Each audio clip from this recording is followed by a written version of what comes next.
Nathan Brooks, the king of Kansas City, man. Welcome back to the show. Third time's a charm. You got a great book coming out in a couple months, and we're going to really dive into the weeds today on the show. But before we get into all that, your background, if people didn't hear the other two shows, we were talking offline about some really important stuff because I don't know when you're listening to the show, listeners, but it's the end of 22 right now. You might be listening now. You might be listening at the beginning of 2023. And, if you're living, unless you're living under a rock, the real estate market has gone from fantasy back down to reality. And as leaders, and Nathan and I have some decent sized businesses, you got to communicate, properly to your team to prepare for times like this. So Nathan, what have you done as a leader for the last 5 months, to help, instill the faith in your team? Because sometimes, if you're on a team and you see the news, you can get a little scared, right? So what are you doing as a leader to kind of get through these different times? 100%. By the way, thank you for having me on. You're the man, bro. Anytime. You're the man, bro. I appreciate it. Thanks, No. So, and this is a great topic, great question, big problem, right? And no matter what size team you have, but if you have any team, and honestly, you could even take this to your family team too, right? So whoever's at home, because in some situations it's even harder in that dynamic. So and maybe we can hit that in a minute. But in my team in the office, I made it 2 months ago. I was having a hard time engaging in a way that I felt like I was in the actual leader seat that I am responsible to hold. I sit in that CEO. I'm an owner in my business, and I think first of all, our problem as an owner is we have to actually have a vision of what in the world we're actually going to do, and then being in our authentic self and what we actually want to see come out of that, and then that coupled with honest, direct, transparent communication to your team to actually say, this is what the hell's going on and this is what we're going to do about it. And so, each of these weeks I've always been transparent, and I run my business open. We have open books. Our team knows everything. They know how much we're making. They know what deals do. So, that part is not unusual for them. But to be able to say, listen, guys, we're gonna have to be more nimble than we've ever been. We're gonna have to be more patient than we've ever been. We're gonna have to be more offensive than we've ever been, and we're gonna take this opportunity because, what does Warren Buffett say? Be greedy when others are not, right? Or when Yeah, blood's in the street, be greedy. So I told them, I was like, well, you know what? Who's gonna have so much power in this marketplace? The buyer. The that's buyer. right. So we're gonna navigate everything to cover our overhead, and then we're gonna be a buyer in this marketplace, and we're gonna not only be a problem solution for people, but we're gonna do it in a way that actually continues to create a better balance sheet, create more long-term wealth, and we have a direction. That was the long answer, No, but that makes a ton of sense, man. And when they hear that from the leader and they see that the leader has a plan and a vision for going forward, and they're not like an ostrich with their head in the sand, they yes, have the faith to continue doing the day-to-day work. And then when they obviously see the money coming in, on their end, they're like, oh, okay, there's a plan here. So done something very similar to you. I had a candid conversation with my team. This was a couple weeks ago. I said, listen, guys, here's the deal. You guys know the market shifting. It's not as easy to sell product. It's a lot easier to buy product. But here's the truth. We might have some rocky revenue months coming up. That might yep, be reality. And I'm going to embrace it. You're going to have to embrace it. And we're going to, number one, focus on what we have control over. And number two, we're going to push through this. It's not going to be easy, but it's going to be necessary.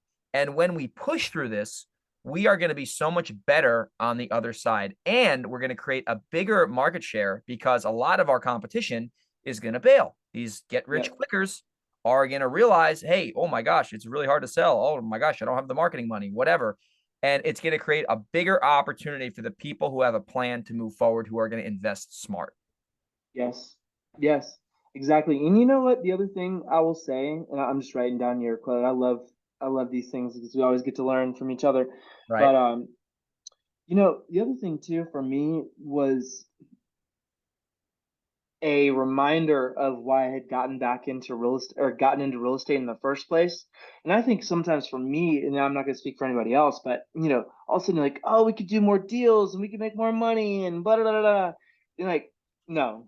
You mentioned my book, and that was part of the reason is like writing that book to myself to say, hey man, like what's actually important and what no money creates the lifestyle. Money is just a tool to the lifestyle that you want.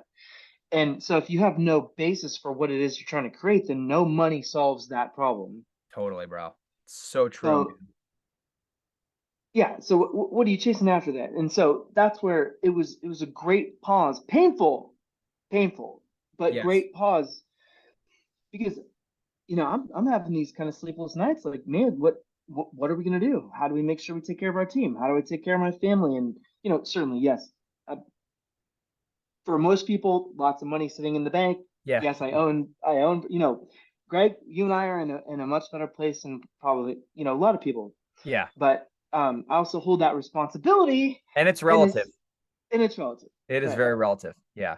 Our reality is interesting to most, but Yeah, I think at the same time, once you have a certain amount of money and like you're going to be able to eat metaphorically and literally, it's literally, about yeah, the other people. It's like, how do I keep my team here?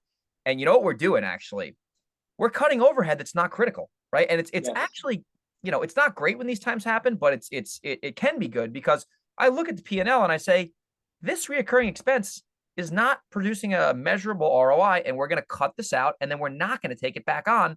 So when we push through this, we're going to be that much more profitable, right? And yep. another thing that I'm doing that I have no problem doing, this has never been an issue for me. I have no problem going into the trenches and solving problems. Literally, I was 5 minutes late to this pod because we had a deal and my acquisitions guy did everything he had control over, did a great job.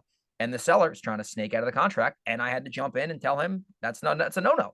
So I think if you're listening to this and you're a leader, or even if you're not a leader, you're going to be a leader eventually.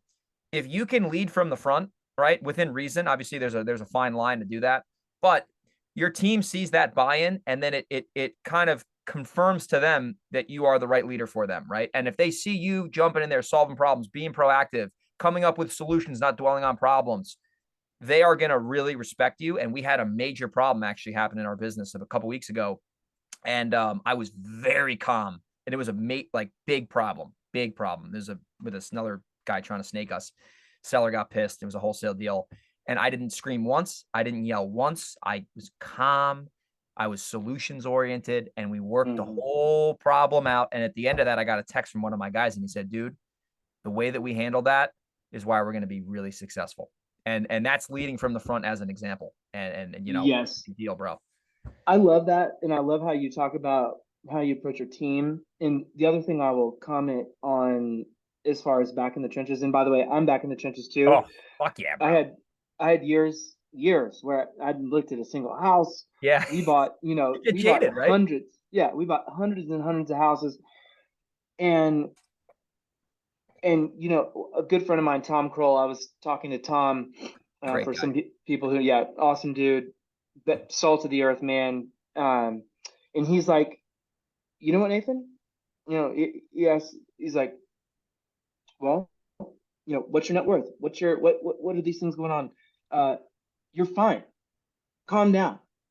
Like, be in gratitude for this problem Right? because there's people who are calling right now who have no net worth, who have no, and if you are the person in that situation, be in gratitude because now you have education from the problem that you had solved and now you can solve it. And so, there's always a way to look at this problem. There's always a way to come after and solve it.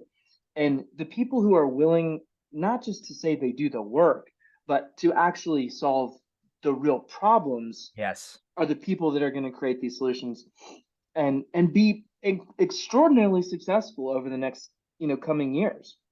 And 100%. one other thing I will say, I agree with back in the trenches. And the other thing that I have had a problem with in the past, and I've really been conscious about it now, is back in the trenches does not mean micromanager.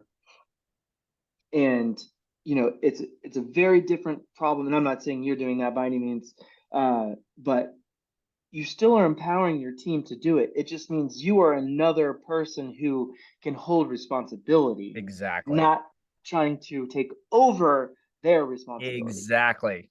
Because then you're gonna just piss people off, and they're gonna like, oh great, the boss is in here, and now we're, you know, Now everything's all screwed up. yeah, everything's screwed up. And you know what? Here's the thing, Greg. And then they think they're not doing a good job if you Yes, get too into the weeds.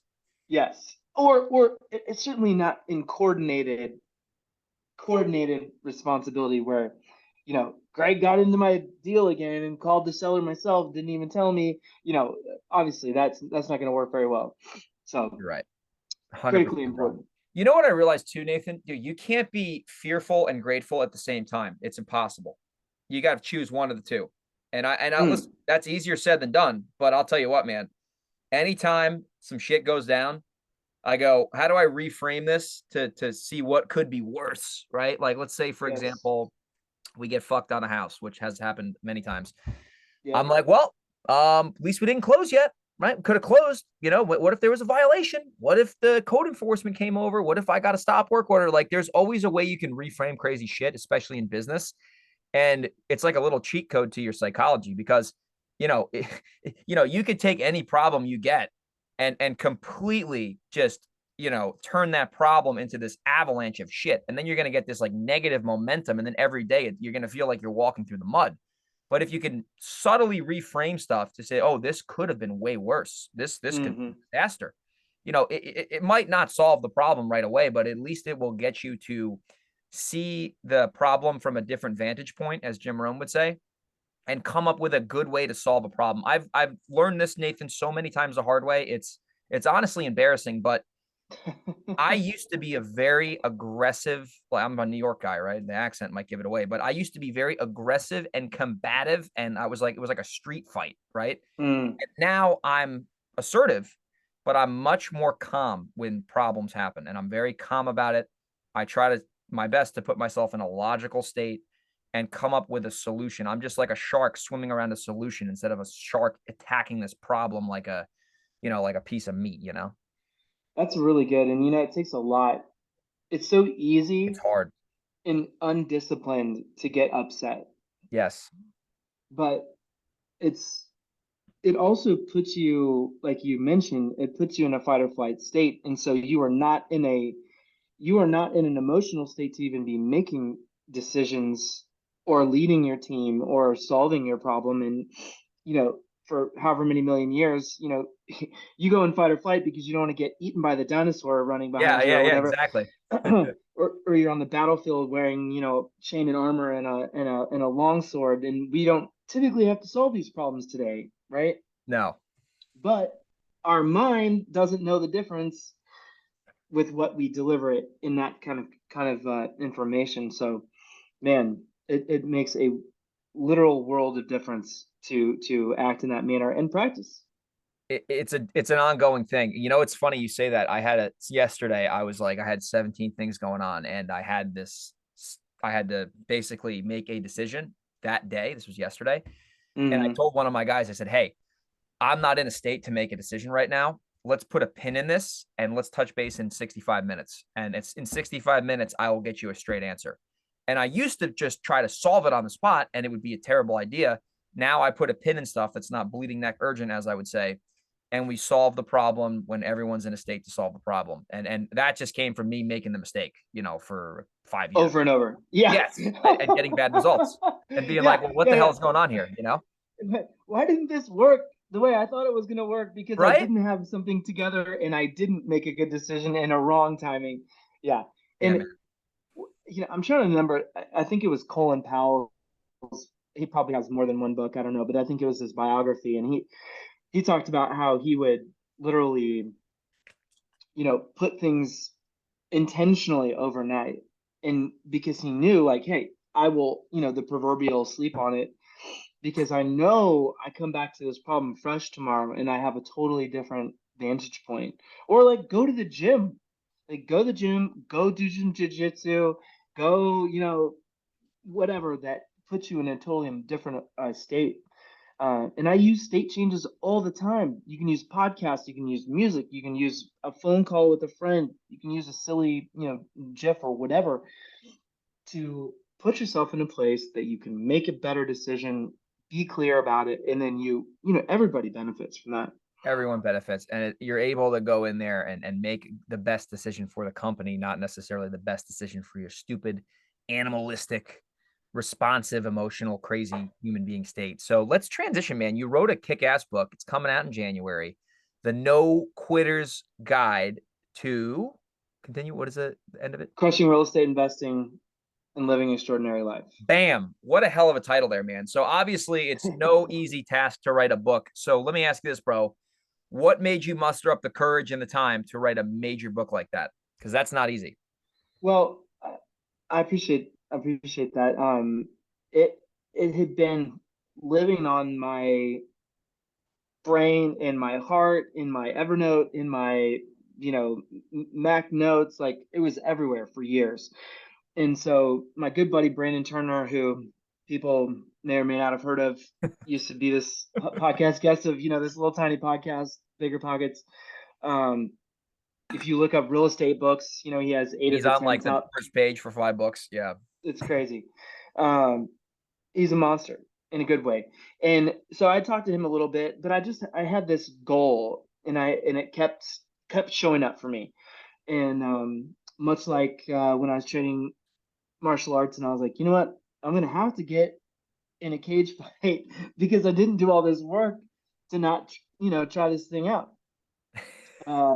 Which that's a great idea. But so in the spirit of my journey through real estate, and that there are always lots of books that are either like a real estate 101 book or a rah book, or even like the Rich Dad Poor Dad, that it's an awesome book, and it's what got me thinking about real estate. But when I come back to it as an investor with 10 or 15 years of experience, I'm like, man, this is lacking a lot of things that I wish it had.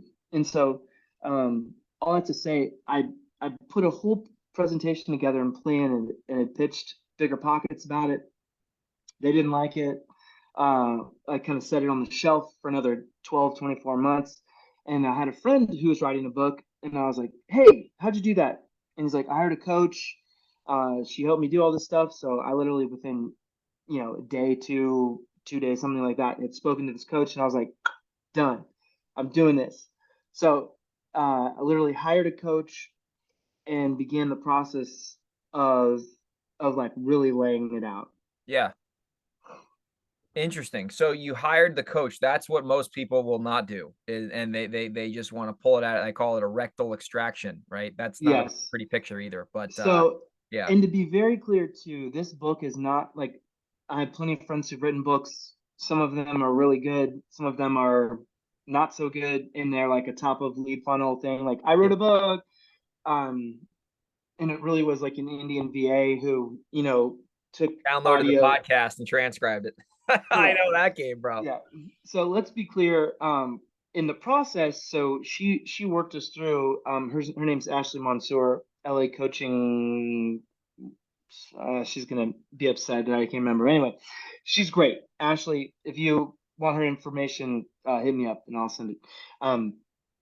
But she's wonderful, and she has a whole program. So you basically spend, I don't remember, a month or two in writing. So I wrote 33,000 words in pre-writing practice.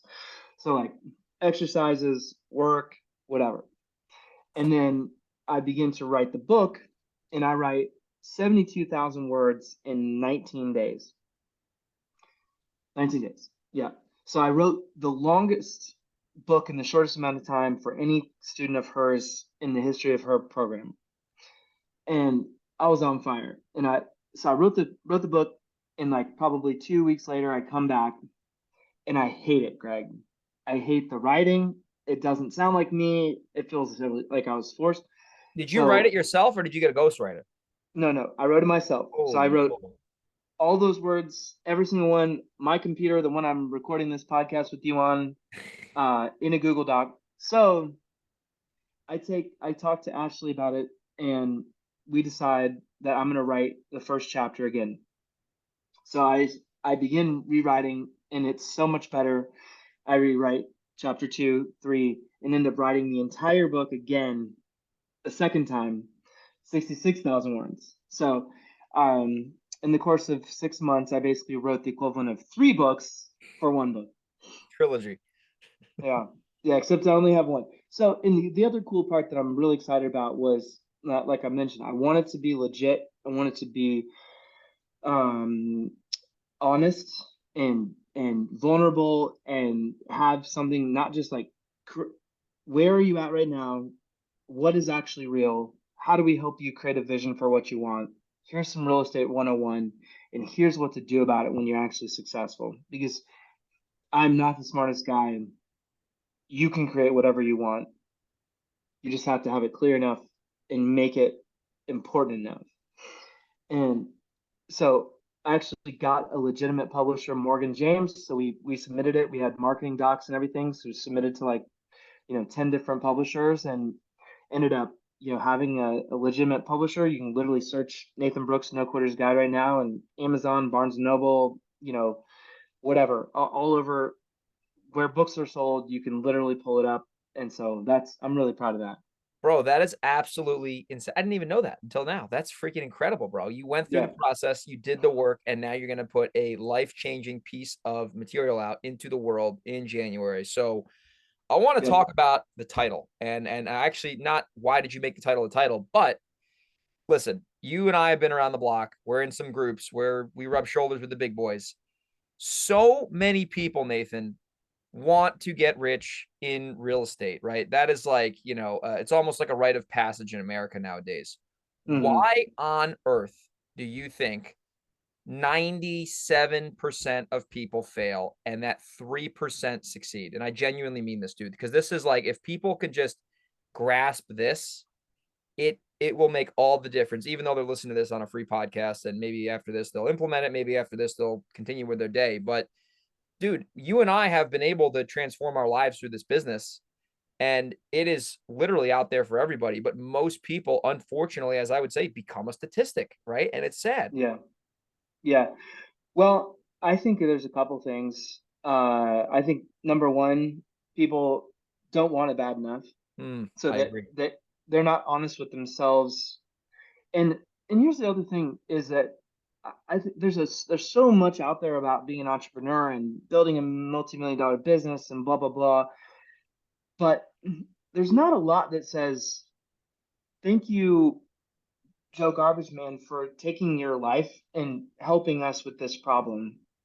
Or thank you for the guy who spent 20 years as a plumber, now works at Home Depot to help pay for whatever at home, because, when I walk in there and I'm trying to find the bolt that I need for the thing, he helps me. Yeah. We need those people too. And that's okay. And I don't think that, Dirty Job, Mike Rowe and Dirty Jobs did a great job of saying, like, no matter what it is, whatever bullshit, literally shit you're in, like, you can make an impact with what you're doing. But the people who come in that 97% or whatever, I'm trying to remember in Good to Great, Jim Collins talks about it. It's like 90% of businesses in the first 5 years, and then another, I don't know, I'm going to It's butcher this crazy. statistic, Yeah, but that's shocking. Yeah. it's Nuts. shocking. So, and we're year number 7 as Bridge. So we're past the first huge mark, but so people don't want bad enough. They are lazy and unwilling to actually do the work. So they say something that they want, but they're not going to actually go do it. They're not going to go hire the coach. They're not going to go write, 4 hours a day for 3 months. And then their vision isn't clear enough. And so their actions in their mind and the things that they're focused on are not in alignment with the outcome that they want.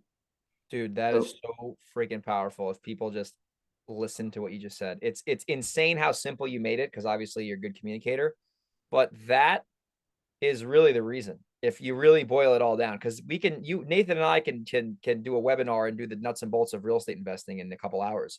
But if you don't have that pillar, if you don't have that, ironic, because you're a new construction guy, foundation built, that whole house is going to sag, and then I'm buying it at a discount. Yep, we're not. Yeah, it's impossible to sell, and it's not the outcome you want, and it's painful, and it's hard to then move past it because you built one foundation in a way that wasn't stable, and so you can't have all those other things if you don't have the one thing working correctly. So yeah, it's tough. And I bet you have these same conversations I do, which is like, oh man, I'm gonna do that too. All I'm the gonna time, bro. Daily. Yeah. cool, go do it. Well, Mic I drop. don't have Mic drop. Dude, the mic drop. money. Yeah. I don't have the money right now. I'm like, so this is another line that I have to my team, to coaches, coaching students, whatever. Don't make money your problem. Make your problem your problem. That's not your problem. It just it boggles my mind, which is another reason why I was like, I'm gonna write this book. I'm gonna share actual stories of me totally effing many things up and what I did about it. And that's why I also wanted the no quitters guide. It's like, no, it's not about people that, of course, there's a few people in the world who, hit the lottery or whatever, but the Patrick Mahomes, which is of course our pride quarterback in Yeah. Kansas City, or the Tiger Woods, or the Michael Jordans, or Venus Williams, whomever. These people weren't the best in the world because they were born that way. They of course had genetic predisposition or whatever to be an athlete, or you know, I played music forever, same musical talents. Uh, they worked their butts off over and over and over and over. And when people weren't watching, they did what was necessary to produce the result that they wanted with a clear vision. And un undeterred, no matter what. I call You want to that be dogged persistence, bro. Dogged. dogged, persistent. Like a rabid dog running through the woods, bro. Yes, that's it. And you know what? Guess what? When you're tired, so I train MMA, train jujitsu, train, I've been in a cage fight. Uh, That's crazy, by the way. it is crazy. But, I've been on the mats with guys who've fought for UFC titles, literally. Like, I've gotten to train with these guys. To Oh, be clear, I'm not that good, but I've gotten to experience it. You want to know what it feels like when someone's punching you in the face and you are so tired you can't breathe and you feel like you're having like a psychedelic experience to the negative because everything sucks. And guess what? You look at the clock and it's a 5-minute timer and it says 3:15 on it. So you still have 3 minutes and 15 seconds to gut check yourself if you're gonna be like, sorry, bro, I'm not on this round, or you suck it up and you go in and you do everything you can possibly do, and you get a 60-second break in 3 minutes and 15 seconds. that's the separator, bro. What's your choice? The key word there is choice. I want to make So, sure people don't glance through that. You have a choice. That is under your control. And yeah. let's say you want to start this business and you want to, make some money in real estate. The fucking vehicle is here, right? But like you said in the beginning, bro, you got to be obsessed with wanting to get to where you want to get to with that vision, right? What did they say? There's a crazy saying, without a vision, all something, something perish. It's in some book I read one time, right? All hope. Yeah. Whatever. Yeah. What it is, It's hundreds of something, books. something. It's there. Yeah. Yeah. Yeah. And man, it's funny you said like, I take calls, I help people, and, I'm very reasonable with that for the most part. And, I would say 70, no, probably 85% of the time, I'll give some honest advice. I put a lot of free content out. Heck, I got a podcast people are listening to right now. Yep. And I'll give someone some legit advice, straight up, no ulterior motive. And I'll have a certain amount of people do absolutely nothing with it. That's unfortunately the majority. And then I'll have a teeny tiny fraction of people, and they'll come back to me about a month later and say, Greg, I did exactly what you said to do. And I made a check for $8,000. Thank you. And you know what? I'll tell you what, Nathan, that feels better than me making 6 figures on a house at this point in my career. At this point, right? Yes. Yes. You know? No question. There's no question. And it's interesting too, as people are listening to this and or who read my book or who listen to your content. And by the way, you do a brilliant job weekly with the books that you put out. Thank you. and for anybody who doesn't know, they should be following you on social for that, because just that alone is such a great tool, a great reminder to like, yes, you should be reading, and yes, you should be working on this all the time. It's called Yourself Getting Better. Period. Not like a period, like dot dot dot dot, keep going. But the the fact is that no matter what's going on right now, how bad it is or how much difficulty you're having, you can actually go help someone else too. And you know what's crazy is oftentimes those things lead to other opportunities that you have in your own life anyway. And it's like, enough with the woe is me. We have a new market, we have a new condition. You might have a new job, a new opportunity, new vision. Great. Go help somebody. 100%, bro. Go read It's so Go cool. Giver. Oh, that's a great So book, good. man. Dude, that book alone is a life changer, and if you actually implement it. But here's another thing that I've been doing, man, that has really helped, just my psychology, like business and personal. Number one, I'm grateful. Number two, I want to make sure that everybody I communicate with, like I put them in a positive state, right? And that, I'll give you an example. All right. So this was last week. My Amex, dude, I don't know if you have an Amex. I got this Amex, and every freaking 3 months, there's some jerky with a fraud charge on it. And it's like, I got to call, they got to send a new card, I got to switch all my billing.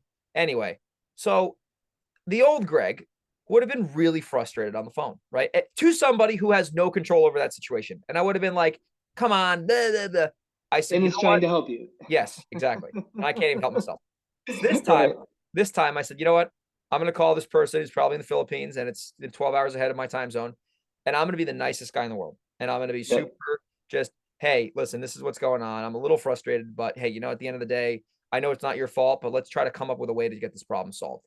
And dude, Yep. just by having a different attitude, I had such a better experience with getting my like fifth Amex right in the mail. Like, just because I made the simple choice to alter my attitude, to alter the communication, to alter the result, right? And Yep. just being able to treat people how you would want to be treated, no matter whether it's the guy in Home Depot or whether it's the CEO of that company you want to borrow $10 million from.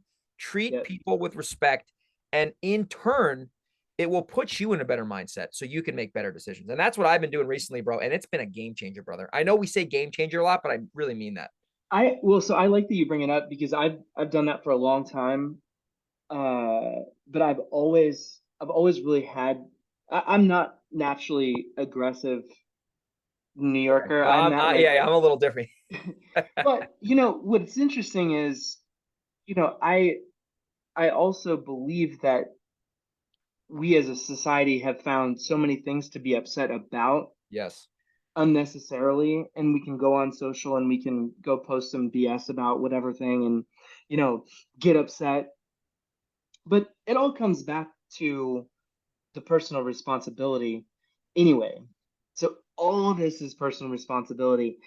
And at the end of the day, like, well, man, it's unfortunate people aren't nice, and it's unfortunate that, I don't have this experience, or it's unfortunate that you went to all those websites. Oh, I'm kidding. I'm kidding. Your name is. Do you like how I slid in there? That's funny. Because I mean, I have two Amexes, Greg, and actually, I shouldn't say that. I shouldn't put that in the universe. Yeah, now you're gonna get hosed up, bro. I You're know. like, dude, what the hell, bro? I know what's going on. But you know, it's actually what you said. I don't know, 30 minutes ago. This is in my control. I can choose how do I communicate this with this person, and you know when you realize that, and then you're like, okay, what can I put out into the universe? Well, guess what? When you are kind and positive, you create all of the things that you want in your space that is going to attract the things that you're trying to do in the first place. Exactly. Period. Exactly. It's like you put out, right, what you are, right? And actually, here's an interesting story about this. This is, yeah, I guess it's relevant.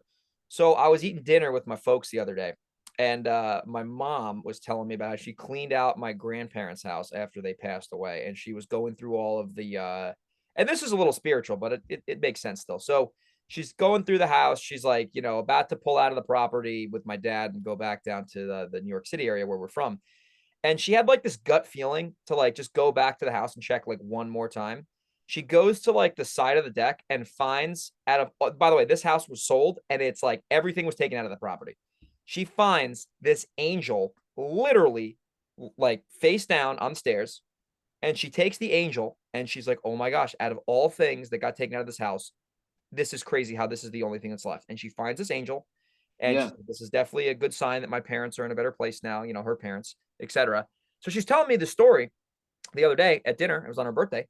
And then she's like, oh yeah, so that angel, like I found it. And like, there's all these pictures I found. And that angel was like ironically in the background, etc. And I said, that's awesome. Like, I'm so happy you found that angel. But here's the thing with that. Number one, I believe that is a sign, like a positive sign. But number two, that's your reticular you just activated your reticular activating system. So now because you found that, now Yes. anything that you see with that angel, it's in your sphere, right? It's in your sphere now because you activated that. So the point I'm trying to say is like when you're positive and you have a solutions-based mindset, you're going to look for all other things that are going to go, congruent with that. And you're not going to completely repel yourself against what you really want. That is so true. And another maxim I've said for a long time, which is ask for what you want, but be prepared to get what you ask for. Yes, dude. That is, as an entrepreneur, my goodness, you are another level, another devil, as they say. It's exactly what you just said. Like whatever you focus on is what you're going to start to see. You go buy a red Corvette tomorrow, you're going to start seeing red Corvettes everywhere. It's just how it goes. That's how it crumbles, bro. Yeah. Now, I wouldn't pick the Corvette. I'd pick the Porsche 911, of course. But oh wait, I drove that today. That's right. I drove it today. Yeah. Dude, that is true though, bro. It's like anything, bro. I was talking to my acquisitions guy like a month ago. Our deal size was shrinking because of the market.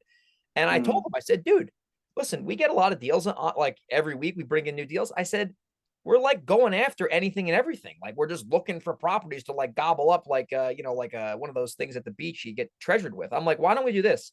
Why don't we reframe our whole model right now? Who cares about the big vanity number, right? With the amount of deals we bring in, let's go for net profit.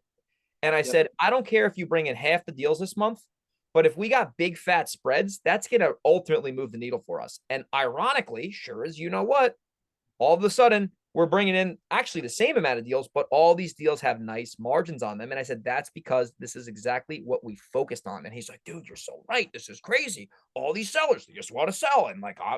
And like, it's what you focus on, We had the same thing. So I think we've kind of alluded to this a little bit. So I was in the renovation business a lot, and we did hundreds and hundreds and hundreds. Probably God bless 700 you. over. God bless you for that, man. Oh my gosh. That was crazy.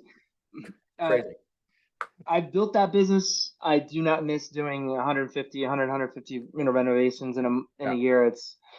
And I know guys that do even more than that. But personally, for me, not don't want to go there. But on the new construction side, so we do a lot of new construction and development stuff both. And I started telling my team, I'm like, hey, let's start looking at some fee build jobs where we can literally build for someone. We give them some equity in their property because of that. And then guess what? Lo and behold, literally 30 days later, I have a pipeline of 20, 30, 40, 50 potential jobs that are already lined up. I just had a meeting today with a guy, build affordable housing in KC, could be 100 houses over a few years. These things all, they do actually happen. Yes. All the time. So you have to believe it first and make a choice that that's actually what's going to happen, and then go freaking do something about it. Dude, it's so freaking true. And it's like almost like, as we started the show with the market shift, it's like not only do you have to embrace it and be solution oriented, but you have to be so clear on what you actually want to have happen. It's not like, yes. And listen, yeah, we can't control the market. Like that's the truth. But if we can just control our vision for this time, it's going to allow everyone else to keep rowing the boat and having the buy-in and going through the daily motions to win consistently day in and day out. And another thing I was telling my team, I said, guys, it's about small momentum right now. It's about the little wins. How do we just move the ball? I say it's a football analogy, even though I'm not a Chiefs fan. Sorry about that.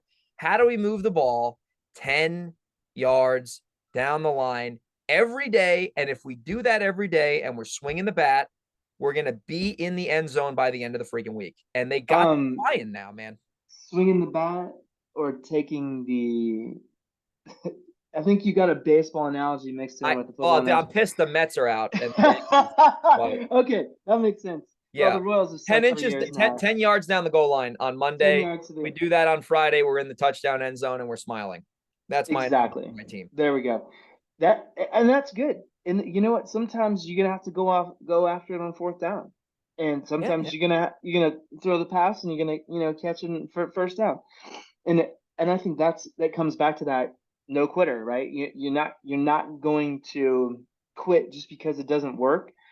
And I'll give an example from recently. So we were sitting on like 37 new construction houses. Whoa, in KC or in Texas? KC. Now they're not all completed, but we had quite a number that were complete. And working through, like, I'm like, what are we gonna do if this continues to slow down in the marketplace? What do we need to do about it? And I started to have this realization that, hey, 5 of these would make great Airbnbs.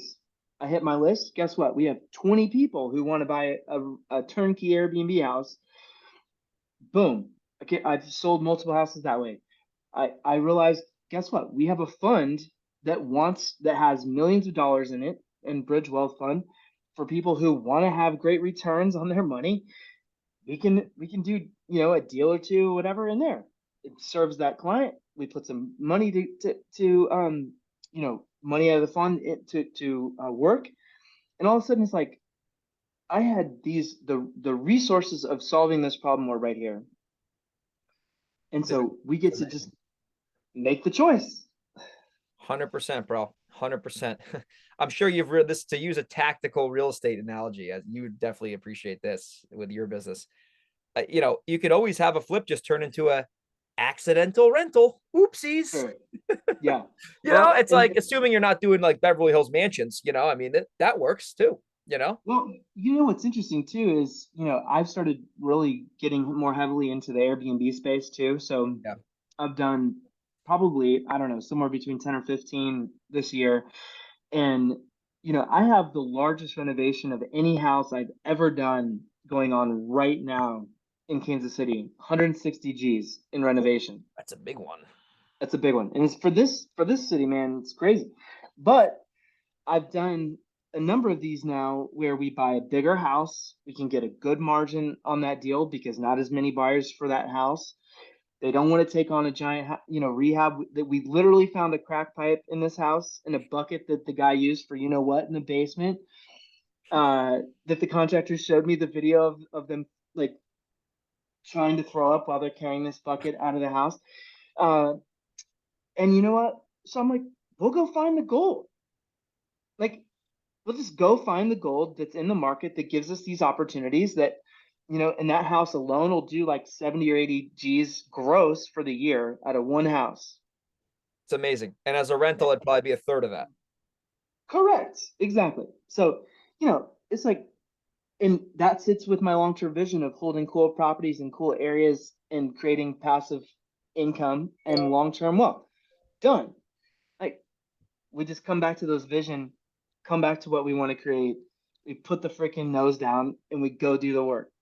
And we hammer it out, man. We just and by the way, you're actually hammering it out because you're a rehab guy. Well, I'm not doing a ton of rehabs, but on that one for sure. Yeah. But by the way, people listening, don't go just buy $150,000 rehab house. Is not a good plan. But I knew I had a budget to actually do what we wanted, and we're still all in it for under 80% LTV. So, but man, these conversations always pump me up because we have a conversation together, and like you're always in your own bubble, you're always in your own head, and you're always thinking about like what's going on and how do we do something. And when you have the realization that so many people are having these same thoughts and same conversations, and some people are going to make, they're going to have the same problem, but make very different choices. And it's just simply about how you make that choice, uh, as to what the outcome looks like, and what you actually, end up with in 12 months or 24 months or 100%. whatever. It's testing time. A lot of us, you and I got a lot of the same friends, and we get on the phone and we're like, hey man, we're going to push through this. We're going to, what are you doing? What's working? What's not working? And like, this is how you get through this kind of stuff. And at the end of the day, Yep. like, the market will become normal and you'll have a viable strategy, and, you'll be cranking and shanking, as I say, so Nathan, as we start to wrap the show up here, man, Yeah. before we get into how people can get your book when it comes out, I got to give you some acknowledgement for something you probably don't realize. I actually know how to kind of use chopsticks now, because you painfully forced me in Del Mar, California on a Sunday night with a few of our friends. You were just roasting me until I figured out how to use chopsticks. You wouldn't let me use the damn fork, even though you were torturing me. So now when I get food and I need chopsticks, I kind of know how to use them. So thank you for that. Life lesson completed. So that was, and it's just interesting because you're from the Midwest. So I wouldn't think there'd be that much sushi in the Midwest, but I guess I was wrong. Well, first of all, I actually had an image of that restaurant during this time we've been on this podcast. It's like nothing Which is, open. We're trying to get some food. We're like, yeah, yeah, it's hilarious. And number two, I am relentless with these sorts of things, and especially with guys I know. I'm like, no, bro, you're not using a fork in a freaking sushi restaurant. It's not happening. So, and I'm proud of you, because that means you had the choice. There we go. And now you can play in that game, man. Now I play in that sandbox. Exactly. You So do. thank you for that. I think it was like you, me, and three other people, and I was like sitting at the end of the table, like looked like I had scissors or something, and Yes. found a way to make it happen. So listen, man, if people, number one, want to check the book out, what is the best way for people to either pre-order it, order it, check it out? Like, how do they get in touch with this book? Yep. Awesome. So the cool part is, like kind of mentioned in the beginning, you can literally buy it wherever books are sold. You It's can even amazing. go into your local bookstore and say, "Hey, I want to order this book, have it in." So, you can use the Amazon of the world. It's already on Amazon. You can pre-order it there. It's on Barnes and Noble. You can pre-order it there. Books a Million, pre-order it there. Literally anywhere books are sold, you can get it. So Amazing. just Google Nathan Brooks, No Quarters Guide, Are and you doing an Audible? I am. But we're gonna launch that after. So it'll initially come out, and it'll have the Kindle version and Physical version? the physical version. Yep. And so my goal is to sell 10,000 books year one, and you know That's amazing. make a big impact. So You're gonna do that, man. I'm serious. You're gonna do that, man. You sent me the manuscript and I read it. Dude, you're gonna do it, bro. And especially, and I'm a marketer by heart, dude. That title is freaking all killer, no filler, as they say. Think about it. I was thinking thank about you. this driving. I was driving back from the gym this morning, and I was thinking about like all these books that like might have great copy in them, but like the title is off. And I'm like, dude, Nathan's book, because I knew we had the show today. I'm like, man, that is a really good title that will Mm, get, it's like in internet marketing, the click-through rate, they're going to see that click through, and I'll be like, oh, this is a good book. So I'm looking forward to seeing the impact you're going to have with that book. Dude, if people want to reach out to you, if they want to connect with you, maybe they got some development deals for you, or they just want to, plug in to see what you're doing, how do they get in touch with you? absolutely. You can email me, nathanbridgeturnkey.com, or you can hit me on Facebook or Instagram. It's I don't even know what it is. It's at Nathan Brooks REI on the Insta, and I don't even remember Facebook. You can Google Nathan Nathan Brooks. Brooks is your name. It's your name. Yeah. Um, but I'm there for sure, and that'd be awesome to connect development deals. We're especially in Texas, or in the Kansas City market, South Texas, and yeah, and we have the fund too. So if people need to park some money, they can certainly do that. And most of all, I just want to say thank you so much for having me, and thank you for reading my manuscript, because there were just a short handful of folks who did that and gave me feedback. And like I said, I wanted it to be a legitimate book that people, Brandon Turner in the forward to my book, so he was gracious enough to write it.